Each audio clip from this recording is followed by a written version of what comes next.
This is our second lecture in the monopolistic competition and oligopoly section. This one's going to focus on oligopolies. By the end of this mini lecture, you'll be able to describe how oligopolies arise. Oligopoly comes from a Greek word meaning a few. So a monopoly is one firm, and oligopoly is just a few firms.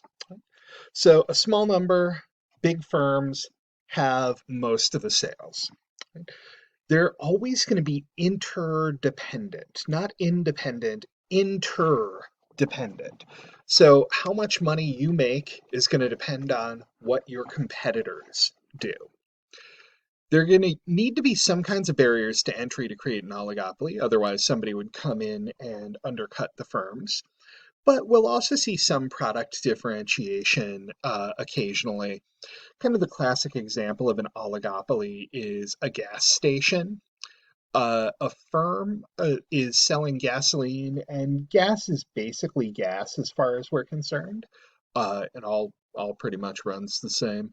So if you have one gas station selling gas at a really high price, they're probably not going to sell much gas unless there's some reason for customers to prefer their firm.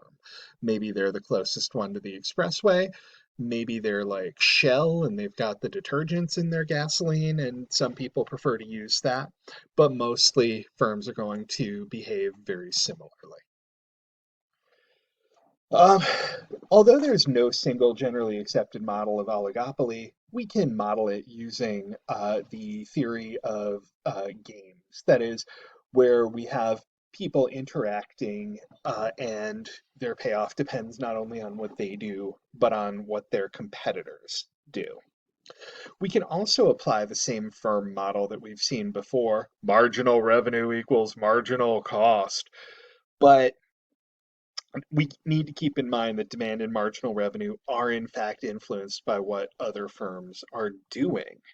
So if Pepsi goes on sale, people are going to buy less Coca-Cola. If meth goes on sale, people are going to buy less Coke, right? It's all about the Coke market. So you can't say what the best position is until you know what everybody is doing. Collusion is what we call it when firms decide to work together. Collusion can be explicit or it can be tacit. Tacit means silent. When a couple of firms have a formal agreement, we call it a cartel. So, for example, OPEC, the Organization of Petroleum Exporting Countries, is a cartel. They have an agreement. Now, why don't we have many cartels in the United States? We have a lot of collusion, but we don't have many cartels. It's because it's super duper illegal. Now, if firms do decide to collude, they're going to act like a monopoly. They're going to charge the monopoly price, they're going to produce the monopoly output and divide it between themselves. Right? Since they produce together where marginal revenue equals marginal cost, they're going to maximize industry profits. Usually they're going to split them according to how much each produces. But again, it is super duper illegal to do this. The whole antitrust division of the Justice Department is designed to prevent this.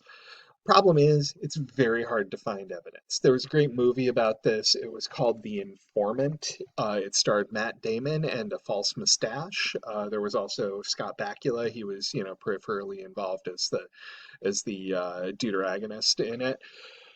Um, the interesting thing was that Matt Damon played a character who was whistleblowing to the federal government, but as he was whistleblowing, the federal government found out, whoopsie doodle, he was suffering from a form of paranoid schizophrenia that gave him delusions.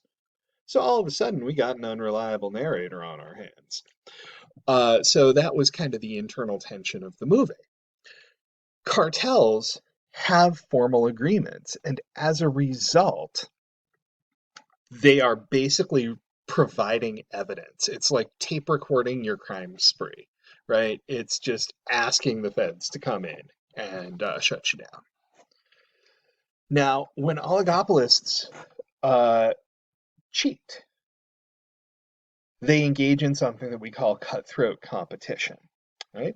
When you deviate from the agreement that you made, you might lower your price a little bit, you might produce a little bit extra. That might lead the collusion agreement to fail, right? And that'll push the market price down. And so they compete back and forth so that they find themselves earning zero economic profits. There were two chains in Buffalo when I was growing up. By the way, I'm from Buffalo. I know that's not important. It won't come up again. Um, they were called Super Duper and Bells. Neither of them is around anymore. But they got into a price war with bananas.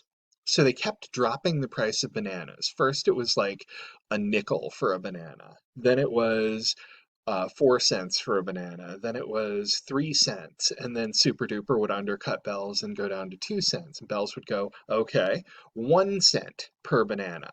And Super Duper actually ended up giving away bananas for free with any purchase. So do you know what Bells did? They started taping pennies to bananas.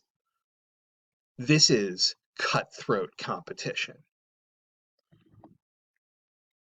Now, there are some trade-offs here.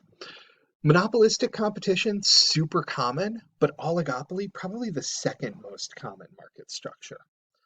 Oligopolies arise from any of the barriers to entry that we've seen before, including, for example, patents that we've seen or economies of scale, things that come back to last week's work.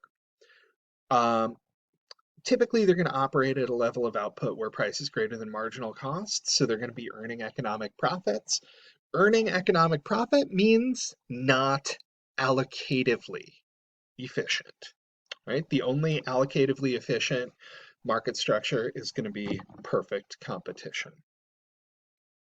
So think back, why do oligopolies exist? How do they? What's the difference between collusion and cartels? What are profits and losses going to look like? And why are oligopolies inefficient?